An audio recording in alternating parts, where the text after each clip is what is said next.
Hello friends, आज के इस वीडियो में हम सीखेंगे कि कंज्यूमेबल आइटम को किस तरीके से ट्रीट किया जाता है, इसको कहाँ पर शो किया जाता है और किस तरीके से शो किया जाता है। तो चलिए स्टार्ट कर देते हैं कंज्यूमेबल आइटम का एडजस्टमेंट। कंज्यूमेबल आइटम, अब देखिए कंज्यूमेबल आइटम सबसे पहले जान लेते हैं कौन सी आइटम कंज्यूमेबल आइटम होती है। फॉर एग्जाम्पल आपके पास मान लीजिए आपका स्पोर्ट्स क्लब है। अब उस स्पोर्ट्स क्लब में जितना भी स्पोर्ट्स मटेरियल होगा वो सब एक साल में कंज्यूम हो ही जाता है, यानी इसका बहुत सारा आइटम हम साल भर में कंज्यूम करते हैं। आपका मान लीजिए कोई हॉस्पिटल है तो हॉस्पिटल में आपके लिए मेडिसिन आपके लिए क्या हो जाएगी, एक कंज्यूमेबल आइटम हो जाएगी। सो ये कंज्यूमेबल आइटम हर साल यूज होती है, इसलिए ये रेवेन्यू नेचर की मानी जाती है। और क्योंकि ये कंज्यूम होती, जैसे कि फिक्स एसेट डैप लगता है उसके ऊपर, उसका भी तो कंजम्पशन होता है। इसी तरीके से जो आपका कंज्यूमेबल आइटम होता है, for example sports material, medicine, इनको क्या किया जाता है, कंज्यूम कर लिया जाता है। सो कंजम्पशन को दिखाया जाता है इनकम एंड एक्सपेंडिचर अकाउंट की एक्सपेंडिचर वाली साइड में। अब किस तरीके से इसको दिखाया जाएगा, इसके लिए एक शॉर्टकट तरीका है, उसको पहले समझ लेते हैं।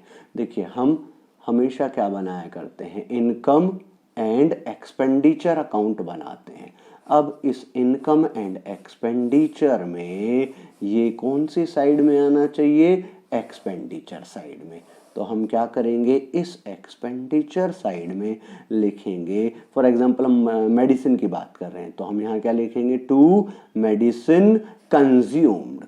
हम यहाँ क्या दिखाना चाहते हैं कि हमारी मेडिसिन कितनी कंज्यूम हुई, कितना कंजम्पशन हुआ हमारी मेडिसिन का। अब क्या करेंगे, इसको शो करने के लिए सबसे पहले हम ये देखेंगे कि हमने मेडिसिन के लिए अपने क्रेडिटर को कितने अमाउंट की पेमेंट इस साल में की है, और ये पेमेंट हमें कहाँ दिखाई दे जाएगी, रिसिप्ट एंड पेमेंट अकाउंट की पेमेंट वाली साइड में। फिर क्या करेंगे फिर हम ये देखेंगे कि कहीं कोई क्रेडिटर पिछले साल का बाकी तो नहीं है। देखिए जो आउटस्टैंडिंग होता है, हमने सब्सक्रिप्शन वाले टॉपिक में पढ़ा था, आउटस्टैंडिंग, पिछले साल का आउटस्टैंडिंग इस साल में एडजस्ट होता है, इसलिए वो मिलता तो इस साल में है लेकिन होता वो कौन से ईयर के लिए है, पिछले ईयर के लिए, इसलिए उसको लेस कर देते हैं। ऐसे ही क्रेडिटर, पिछले साल के क्रेडिटर को पेमेंट तो हमने इस साल की होगी लेकिन उस क्रेडिटर से हमने सामान कब खरीदा होगा, पिछले साल, इसलिए क्या करना है, यहाँ पर ओपनिंग के क्रेडिटर्स को घटा देना है और क्लोजिंग का क्रेडिटर, उससे हमने इस साल सामान खरीदा है, उसको क्या कर देना है, यहाँ पर ऐड कर देना है। क्यों भाई, क्योंकि हम मेडिसिन कंज्यूम निकालना चाह रहे हैं करंट ईयर के लिए। क्यों, क्योंकि इनकम एंड एक्सपेंडिचर अकाउंट बनाया जाता है कौन से ईयर के लिए, करंट ईयर के लिए। तो क्या किया, पहले पेमेंट देखी, उसमें ओपनिंग के क्रेडिटर को घटा दिया क्योंकि वो पिछले साल उससे सामान खरीदा गया था। क्लोजिंग के क्रेडिटर से सामान इस साल खरीदा गया है तो उसको इस साल हमने यहाँ पर ऐड कर दिया। फिर क्या करेंगे भाई, ऐसा भी तो हो सकता है हमने उनको कुछ पैसा एडवांस में पे कर दिया हो, यानी प्रीपेड कर दिया हो हमने मेडिसिन के लिए। तो अगर हमने एडवांस में पेमेंट की है, एडवांस पेमेंट हमने की है यानी प्रीपेड किया है प्रीवियस ईयर में, तो वो करंट ईयर के लिए किया गया होगा, उसको यहाँ पर ऐड कर देंगे। और अगर हमने इस साल में भी प्रीपेड किया है यानी एडवांस पेमेंट की है करंट ईयर में, वो नेक्स्ट ईयर के लिए होगी, इसलिए उसको क्या कर देंगे, यहाँ से घटा देंगे। इतना करने के बाद आ जाएगा क्या, परचेज ड्यूरिंग द ईयर, आपने कितनी क्रेडिट परचेज की है वो आ जाएगा। फिर हम क्या करेंगे भाई, जैसे ही परचेज निकल जाएगी हम इसमें ओपनिंग स्टॉक को जोड़ देंगे। क्यों जोड़ देंगे, देखिए ये तो आपने परचेज की और ये सामान आपके पास पिछले साल का बचा हुआ है, तो अगर क्लोजिंग स्टॉक ना बताए, कहने लगे क्लोजिंग स्टॉक है ही नहीं, इसका मतलब दोनों मिला के कंजम्पशन हो गई, इसलिए क्या करेंगे, इसको जोड़ लेंगे। फॉर एग्जाम्पल आप ऐसे समझ लीजिए आपके घर में ब्रेड आते हैं 100, और एक भी ब्रेड पुराना नहीं है और एक भी ब्रेड शाम को नहीं बचा, तो आपने कंजम्पशन कितना कर लिया, जितना आपने परचेज किया था। यानी आपने 100 ब्रेड परचेज किया, 100 के 100 का आपने क्या कर लिया, कंजम्पशन कर लिया। लेकिन अगर ऐसे बताता है कि भाई 100 ब्रेड आपने इस साल परचेज किए या आज परचेज किए और 10 कल के रखे थे और शाम को कुछ भी नहीं बचा, तो मतलब आपका कंजम्पशन कितना हो गया, आपका कंजम्पशन 110 हो गया। इसके लिए आपने क्या किया, ओपनिंग स्टॉक को यहां पर ऐड कर लिया। अब इसका एक और एग्जांपल समझिए, 100 ब्रेड आपने खरीदे, शाम को एक भी नहीं बचा, तो पूरा का पूरा आपने कंजम्पशन कर लिया। लेकिन अगर 100 ब्रेड आपने खरीदे और 10 शाम को बच गए, तो आपने कंजम्पशन कितना किया, 90 का। इसका मतलब जो क्लोजिंग स्टॉक होगा उसको क्या करना होगा, घटाना पड़ेगा। अरे भाई सिंपल बात है, क्लोजिंग स्टॉक क्योंकि बच गया, वो इस साल में कंज्यूम नहीं हो रहा है, इसलिए उसको हटा दो। और ओपनिंग वाला इस साल में कंज्यूम हो जाएगा, इसलिए उसको क्या कर दो, ऐड कर दो। तो आपकी निकल जाएगी कंजम्पशन, और इस कंजम्पशन को हम कहाँ लिख देंगे, इनकम एंड एक्सपेंडिचर अकाउंट की एक्सपेंडिचर वाली साइड में। अब देखिए ये चीजें कहाँ कहाँ आएगी, ये चीजें और भी कहाँ आएंगी भाई। ओपनिंग क्रेडिटर कहाँ आएगा, ओपनिंग की लायबिलिटी में। क्लोजिंग क्रेडिटर कहाँ आएगा, क्लोजिंग की लायबिलिटी में। एडवांस पेमेंट आपने की है, एडवांस में पेमेंट की है आपने, यानी प्रीपेड खर्चा, प्रीपेड खर्चा एसेट बन जाता है। प्रीपेड अगर आपने ओपनिंग में किया, प्रीवियस ईयर में किया, तो ये पिछले साल की एसेट में आएगा और ये इस साल की एसेट में आएगा। ऐसे ही ओपनिंग का स्टॉक ओपनिंग की एसेट, क्लोजिंग का स्टॉक क्लोजिंग की एसेट है। सो इस तरीके से हम मेडिसिन के एडजस्टमेंट को करेंगे, यानी ये तो करेंगे ही करेंगे, साथ ही साथ ये ओपनिंग का क्रेडिटर ओपनिंग लायबिलिटी में शो करेंगे, ये क्लोजिंग लायबिलिटी में शो करेंगे। ओपनिंग का एडवांस ओपनिंग की एसेट में शो करेंगे, क्लोजिंग का एडवांस क्लोजिंग की एसेट में शो करेंगे। और स्टॉक तो आप लोगों को मालूम ही होगा, स्टॉक भी एसेट है, ओपनिंग का ओपनिंग एसेट में आएगा, क्लोजिंग का क्लोजिंग एसेट में। चलिए इस क्वेश्चन को समझने के लिए, इस एडजस्टमेंट को और अच्छे से समझने के लिए हम इस बुक का एक क्वेश्चन करके देख लेते हैं। देखिए question number 32, from the following information of A Saguna sports club show the sports material item in the income and expenditure account for the year ended 31st March 2021 and balance sheet as at 31st March 2020 and 31st March 2021। Opening closing दोनों balance sheet बनानी है और income and expenditure भी दिखाना है, मतलब उन सब का आपको एक्सट्रैक्ट शो करना है। कैसे करेंगे देखते हैं कैसे होगा ये। चलिए सोचते हैं पहले कैसे किया जाएगा इसको। देखिए हमने अभी अभी सीखा था कि सबसे पहले क्या ले लेंगे, पेमेंट ले लेंगे। पेमेंट कितनी है, 1,02,000।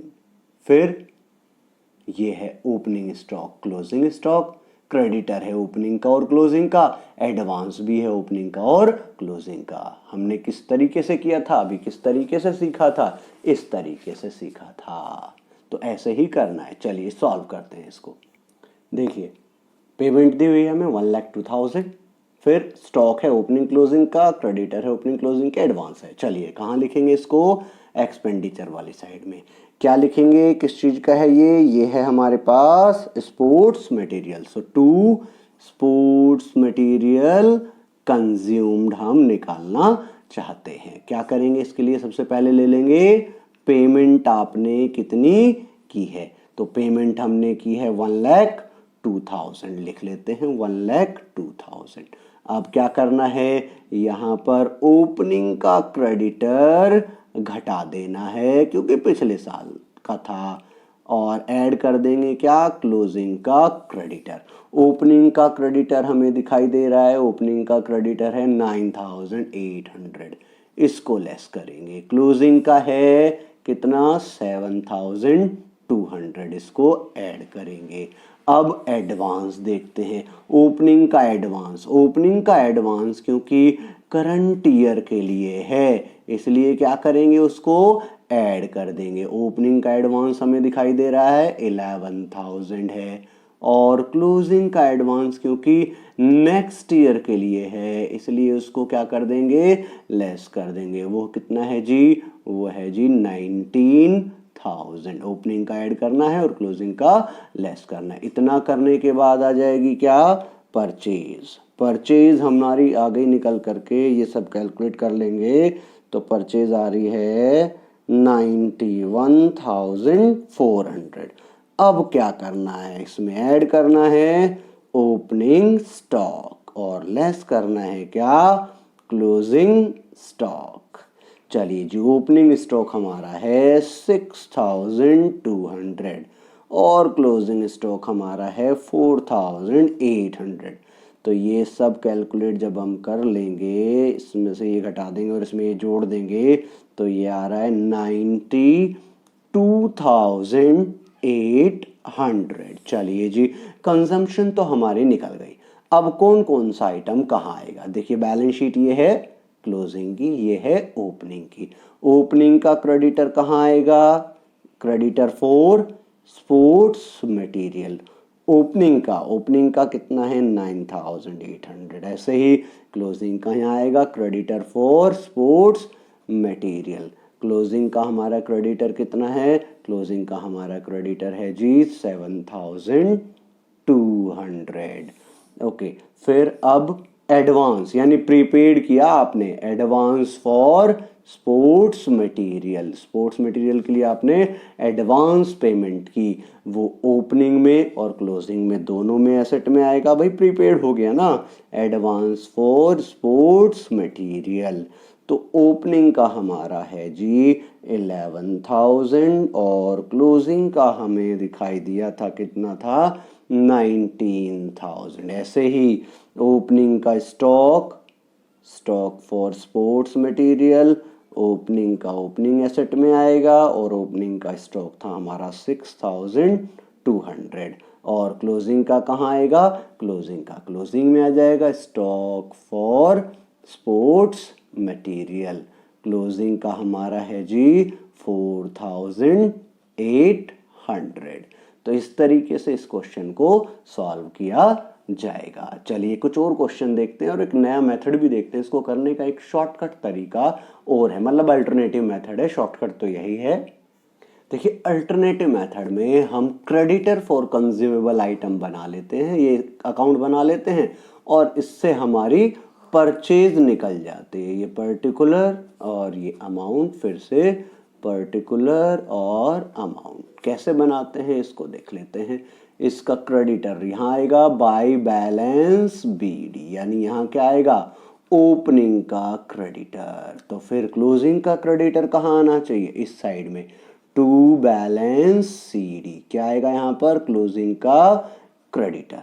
अगर हम अपने क्रेडिटर को कुछ एडवांस भी दे रहे हैं तो एडवांस का बैलेंस होता है डेबिट, तो यहाँ लिखेंगे टू बैलेंस बीडी, क्या ओपनिंग का एडवांस। और ऐसे ही यहाँ पर आ जाएगा क्या बाय बैलेंस सीडी, यहाँ क्या आ जाएगा क्लोजिंग का एडवांस। अगर आपने अपने क्रेडिटर को कोई पेमेंट की है तो एंट्री क्या होगी, creditor for consumable item debit to bank या टू रिसिप्टेंट पेमेंट अकाउंट। तो यहाँ पर क्या आ जाएगी, वो पेमेंट जो आपने की है सो पेमेंट यहाँ पर लिख देंगे। ओके जी, अब इसका टोटल कर लेंगे और हमें पता चल जाएगा कि हमने कितनी परचेज अपने क्रेडिटर से की है। क्रेडिट परचेज हमारी यहाँ से निकल जाएगी और क्रेडिट परचेज के अलावा अगर कैश परचेज भी होगी तो ये क्रेडिट परचेज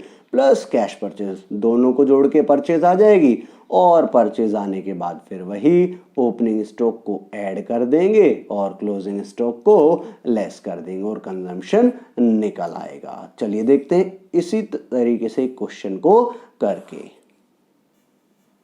क्वेश्चन नंबर 31 देख लेते हैं। Calculate the amount that will be posted to the income and expenditure account for the year ended 31 March 2021। Stock दिया हुआ है 1 अप्रैल, ओपनिंग स्टॉक है, क्रेडिटर दिया हुआ है ओपनिंग का, फिर एडवांस आपने पे किया था लास्ट ईयर में यानी ओपनिंग का एडवांस या प्रीवियस ईयर का एडवांस, फिर आपने टोटल अमाउंट पे किया है इस साल में 1,08,000। देन क्लोजिंग स्टॉक दिया हुआ है, क्रेडिटर दिए हुए हैं और एडवांस पेमेंट जो आपने की है वो दी हुई है। ठीक है जी, चलिए इसमें हम अकाउंट बना लेते हैं पहले और परचेज निकाल लेते हैं और जैसी परचेज निकल जाएगी फिर कंजम्पशन निकाल लेंगे। तो उसके लिए क्या करेंगे, हमने अभी अभी फॉर्मेट में सीखा था। क्या सीखा था हमने फॉर्मेट में? हमने फॉर्मेट में सीखा था कि सबसे पहले क्या करेंगे, क्रेडिटर फॉर स्टेशनरी अकाउंट बना लेंगे और उसमें हम क्या करेंगे, उसमें हम बैलेंस बीडी लिखेंगे। बैलेंस बीडी में यहाँ क्या आएगा, ओपनिंग का एडवांस, और यहाँ क्या लिखेंगे हम, क्लोजिंग का एडवांस, और यहाँ पर ओपनिंग का क्रेडिटर और यहाँ पर क्लोजिंग का क्रेडिटर। तो हमने अभी अभी देखा कि ओपनिंग का हमारा जो क्रेडिटर है वो है 20,000, ओपनिंग का क्रेडिटर है, और क्लोजिंग का क्रेडिटर हमें दिखाई दे रहा है वो है 13,000। इसी तरीके से एडवांस, ओपनिंग का एडवांस है जी 2,000 और क्लोजिंग का एडवांस बताया गया जी कितना, 3,000। पेमेंट हमने की है क्रेडिटर को, वो हम यहाँ लिखेंगे टू बैंक। हमने जो क्रेडिटर को पेमेंट की है, अमाउंट पे किया है किसको, क्रेडिटर को, वो दिया हुआ है जी 1,08,000। चलिए इतना करने के बाद यहाँ बैलेंसिंग फिगर में आ जाएगी क्या, क्रेडिट परचेज बैलेंसिंग फिगर में कैलकुलेट करते हैं। ये हो जाएगा 110 और ये हो गया 1,23,000। 1,23,000 में से 23 लेस करेंगे तो आपकी जो परचेज निकल के आई है वो निकल के आई 1 लाख। अब इस परचेज को हम कहाँ लेकर के जाएंगे, इस परचेज को हम लेकर के जाएंगे अपने इनकम एंड एक्सपेंडिचर अकाउंट में। क्यों? क्योंकि हमें इनकम एंड एक्सपेंडिचर के एक्सट्रैक्ट में क्या शो करना है, उसकी कंजम्पशन। तो यहाँ लिखेंगे टू, क्या है ये हमारे पास, stationery. So to stationery consumed हम निकालना चाहते हैं तो क्या करेंगे, परचेज हमें दिखाई दे गई, क्रेडिट परचेज है, कैश परचेज कोई है ही नहीं, और हमारी परचेज निकल के आई है कितना, 1 लाख। अब क्या करो, अब आप इसमें ऐड कर दो ओपनिंग का स्टॉक और लेस कर दो इसमें से क्या, क्लोजिंग का स्टॉक। ओपनिंग का स्टॉक हमारे पास है 30,000 और क्लोजिंग का स्टॉक जो है वो हमारे पास दिया हुआ है कितना, 5,000। सो आपका आंसर आ गया 1,25,000।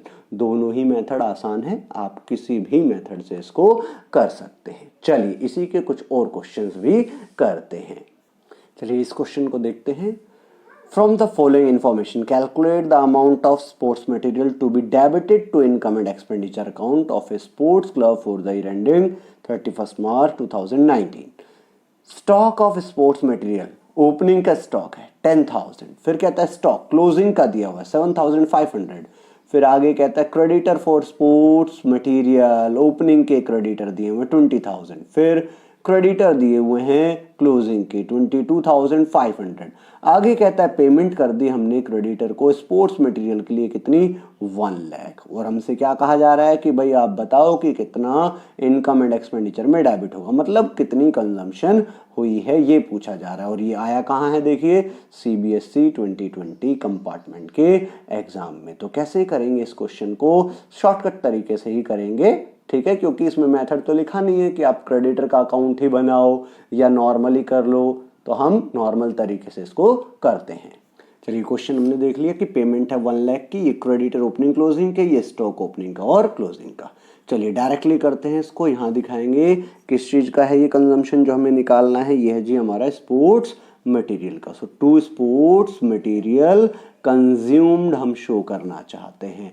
क्या करेंगे, पहले जो हमने पेमेंट की है उसको लिख लेते हैं। पेमेंट हमने की है 1 लाख रुपीस की, ऐड करेंगे यहाँ पर क्या, ओपनिंग का स्टॉक। चलिए उससे पहले हम परचेज निकालेंगे, क्या करेंगे, ऐड करेंगे क्लोजिंग का क्रेडिटर और लेस करेंगे ओपनिंग का क्रेडिटर। प्लस कर दिया क्लोजिंग का क्रेडिटर क्योंकि इस साल के लिए है, और लेस कर दिया ओपनिंग का क्रेडिटर, वो पिछले साल का था। तो क्या करेंगे, क्रेडिटर हमारा क्लोजिंग का है 22,500 और ओपनिंग का कितना है, ओपनिंग का है जी 20,000। ऐसा करने के बाद क्या निकल जाएगी, हमारी परचेज निकल जाएगी।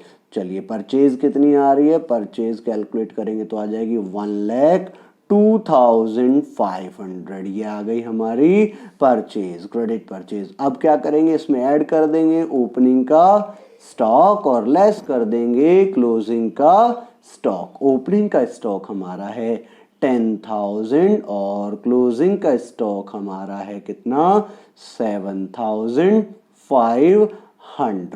चलिए इतना करने के बाद दिया जाएगा आपका 1,05,000 और ये हमारा आंसर आ गया। चलिए कुछ और क्वेश्चन करते हैं। अब देखते हैं question number 26। On the basis of information given below calculate the amount of medicine to be debited to income and expenditure account. पूछ रहा है कितनी मेडिसिन डेबिट होगी इनकम एंड एक्सपेंडिचर में, मतलब कंजम्पशन पूछ रहा है। चलिए गुड हेल्थ हॉस्पिटल है ये, इसकी हमसे कंजम्पशन पूछी जा रही। स्टॉक दिया हुआ है ओपनिंग का क्लोजिंग का, क्रेडिटर भी दिया हुआ है ओपनिंग का और क्लोजिंग का। आगे देखिए क्या लिखा है, मेडिसिन परचेज। ध्यान से समझना है, हमने अभी तक जितने भी क्वेश्चन किए सब में पेमेंट दे रखी थी और हम वहां से परचेज निकालते थे और फिर परचेज में ओपनिंग का स्टॉक जोड़ देते थे, क्लोजिंग का घटा देते थे, कंजम्पशन निकल जाती। तो इस बार पेमेंट है ही नहीं, क्यों, क्योंकि उसने हमें क्या दे दिया निकाल करके, परचेज। तो इसका मतलब क्रेडिटर का अब कोई काम नहीं है कंजम्पशन निकालने के लिए, सिर्फ परचेज दी हुई है तो परचेज में ओपनिंग का स्टॉक जोड़ देंगे और क्लोजिंग के स्टॉक को घटा देंगे। कैसे, देखिए सबसे पहले लिखेंगे एक्सपेंडिचर साइड में क्या, टू मेडिसिन कंज्यूम्ड। हम यही निकालना चाह रहे हैं कि कितनी कंज्यूम हुई। इसके लिए अगर हमारे पास परचेज ऑलरेडी है तो परचेज लिखेंगे और सीधा उसमें ओपनिंग स्टॉक को जोड़ देंगे और क्लोजिंग स्टॉक को उसमें से घटा देंगे। फिर कंजम्पशन निकालने के लिए क्रेडिटर का एडवांस का कोई रोल नहीं है, क्यों, क्योंकि हमारे पास परचेज उसने ऑलरेडी क्वेश्चन में दे दी। और इस क्वेश्चन को हमने पढ़ा, परचेज थे हमारे पास 60,80,700, ओपनिंग स्टॉक है 1,75,750 और क्लोजिंग स्टॉक है हमारे पास 1,44,650। क्लोजिंग स्टॉक घटाया, ओपनिंग स्टॉक ऐड कर दिया और आ गया हमारा आंसर। इतना कैलकुलेट करने के बाद आपका आंसर आ जाएगा 61,11,800। चलिए ये भी हमारा क्वेश्चन हो गया। चलिए ये एक इम्पॉर्टेंट क्वेश्चन है, इसको करते हैं। Question number 29, calculate the amount of sports material to be transferred to income and expenditure account of Raman Bhalla sports club Ludhiana for the year ended 31 March 2019। यानी हमें इसमें क्या निकालना है, वही स्पोर्ट्स क्लब में स्पोर्ट्स मटेरियल की कितनी कंजम्पशन हुई है जो इनकम एंड एक्सपेंडिचर में जाएगी वो दिखानी है। इसमें हमें क्या क्या दिया हुआ है देखते हैं। स्पोर्ट्स मटेरियल सोल्ड, ओहो इस बार तो बेच भी रहा है। बुक वैल्यू 50,000 की थी और बेचा कितने में, 56,000 में। अमाउंट पे किया जो क्रेडिटर को हमने स्पोर्ट्स मटेरियल की वो है 91,000। कैश परचेज भी है, इसका मतलब क्रेडिट परचेज भी निकलेगी और कैश परचेज भी गिवन है। आगे कहता है स्पोर्ट्स मटेरियल दिया हुआ है जी, ये ओपनिंग का पिछले साल का यानी ओपनिंग का यानी प्रीवियस ईयर का, और ये स्पोर्ट्स मटेरियल की वैल्यू यानी ये क्लोजिंग स्टॉक हो गया इस साल का।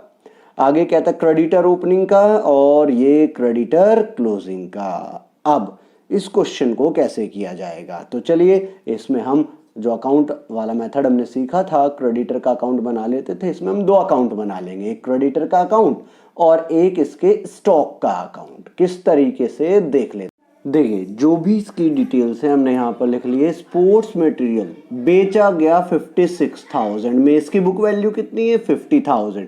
हमने क्रेडिटर को पेमेंट की 91,000 की। कैश परचेज भी इस बार अलग से गिवन है 40,000। ओपनिंग स्टॉक की वैल्यू 50,000, क्लोजिंग स्टॉक की value 55,000, opening creditor 37,000, closing creditor 45,000 हमें क्वेश्चन में गिवन है। अब हम इसको कैसे करेंगे देखते हैं। चलिए सबसे पहले हम इसमें बना लेते हैं क्रेडिटर फॉर स्पोर्ट्स मटेरियल का अकाउंट। ये हम कैसे बनाते हैं, यहाँ पर हम सबसे पहले लिखते हैं क्या, बाय बैलेंस बीडी। क्या लिखते हैं यहाँ पर, ओपनिंग का क्रेडिटर। तो ओपनिंग का क्रेडिटर हमारे पास है 37,000। फिर इधर लिखते हैं टू बैलेंस CD, तो क्लोजिंग का क्रेडिटर्स यहाँ पर आता है और इसकी वैल्यू हमारे पास है 45,000। हमने क्रेडिटर को पेमेंट की, creditor account debit to bank, okay to bank, हमने क्रेडिटर को जो पेमेंट की है, अमाउंट जो पे किया है वो है 91,000। ओके, तो इतना करने के बाद क्या निकल जाएगा हमारे पास, देखिए इस अकाउंट को पढ़ना समझिए। 37,000 के क्रेडिटर थे ओपनिंग में, हमने 91,000 की पेमेंट कर दी, फिर भी क्लोजिंग के बचे हुए। इसका मतलब कुछ ना कुछ हमने परचेज की है, क्रेडिट परचेज की है, यानी ये कहाँ जाएगी, हमारे स्टॉक में चली जाएगी। हमने परचेज कर लिया। टोटल कर लेते हैं पहले, टोटल हुआ कितना, 1,36,000, 1,36,000 की हमारा टोटल आ गया। अब टोटल में से ये घटाएंगे तो क्रेडिट परचेज आ गई बैलेंसिंग फिगर में 99,000। अब क्योंकि इस क्वेश्चन में बहुत सारी डिटेल है, सेल भी है और कैश परचेज भी है, तो हम एक और अकाउंट बना लेते हैं, स्पोर्ट्स मटेरियल अकाउंट या फिर stock of sports material account. देखिए स्टॉक एसेट है तो बैलेंस BD किधर लिखा जाएगा, डेबिट साइड में। ओपनिंग स्टॉक हमारे पास है कितना, 50,000, और क्लोजिंग स्टॉक इधर आ जाएगा फिर by balance CD। Closing stock की वैल्यू हमारे पास है कितनी, 55,000। चलिए ओपनिंग क्लोजिंग स्टॉक हमने लिख लिया। अब हमारे पास दो तरीके की परचेज है, एक तो हमने परचेज अभी निकाली है 99,000, और हमारे पास कैश परचेज भी है, वो कितनी है 40,000। तो दोनों ही परचेज आपके स्टॉक को बढ़ाएंगी। स्टॉक एसेट है, बढ़ेगा तो कहाँ लिखते हैं, डेबिट में, तो यहां लिखेंगे 2। एक तो हम कहां से लाए हैं, क्रेडिटर्स फॉर स्पोर्ट्स मटेरियल से लेके आए हैं। क्या लेके आए हैं वो हम लाए हैं क्रेडिट परचेज। तो जी क्रेडिट परचेज हमारी कितनी है, क्रेडिट परचेज हमने निकाली थी 99,000 की, और फिर हमने कैश में परचेज भी की थी। कैश में जो हमारी परचेज थी वो क्वेश्चन में हमें बताई हुई है कितनी, 40,000। तो दोनों परचेज ने हमारे स्टॉक की वैल्यू को बढ़ा दिया। अब अगर हम अपने स्टॉक को सेल करते हैं तो किधर आना चाहिए भाई, परचेज इधर आती है तो सेल किधर आनी चाहिए, इधर आनी चाहिए। बाय बैंक हमने सेल कर दिया, और सेल तो हमने कर दी 56,000 में, लेकिन उसकी बुक वैल्यू कितनी है, उसकी बुक वैल्यू तो 50 ही है। तो इसका मतलब हमें उसकी वैल्यू तो 50 ही लिखनी है। हमने 56 लिखा है तो प्रॉफिट है तो किधर लिख देंगे, उसको इधर लिख देंगे। प्रॉफिट किधर जाएगा, इनकम एंड एक्सपेंडिचर में जाएगा, ब्रैकेट में लिख देंगे प्रॉफिट ऑन सेल। कितना हमें प्रॉफिट हुआ सेल करने से, 6,000 का। ठीक है जी, हमें 6,000 का प्रॉफिट हुआ ऑन सेल। देखिए 56 की सेल हुई, इस सेल को हमने पूरा लिख दिया, और अगर लॉस होता तो यही लिख देते, प्रॉफिट है तो अपोजिट साइड में लिख दिया। अब दोबारा से समझिए इसको, स्टॉक ओपनिंग में इतना था, इतने की परचेज की, इतने का प्रॉफिट हुआ, इन सब का टोटल कर लेते हैं, और फिर इतने की सेल हुई और इतना सा बचा। इसका मतलब बाकी क्या हो गया, बाकी हो गया जी कंज्यूम्ड, यानी यहां से निकल जाएगी हमारी कंजम्पशन, डायरेक्टली निकलेगी। चलिए टोटल कर लेते हैं इसका, 50, ये हो गया 149, 189, और ये हो गया 1,95,000। सो 1,95,000 में से 55 जाएंगे 140, और 40 घटा दिया, ये हो जाएगा जी आपका कितना, 84,000। सो ये डायरेक्ट क्या निकल गई आपकी कंजम्पशन, और ये कंजम्पशन कहाँ जाएगी, इनकम एंड एक्सपेंडिचर अकाउंट में, कितनी, 84,000। सो इस तरीके से हम इस क्वेश्चन को कर सकते हैं। ओके, होप आपको ये सब चीज़ें समझ में आई होंगी। Thank you.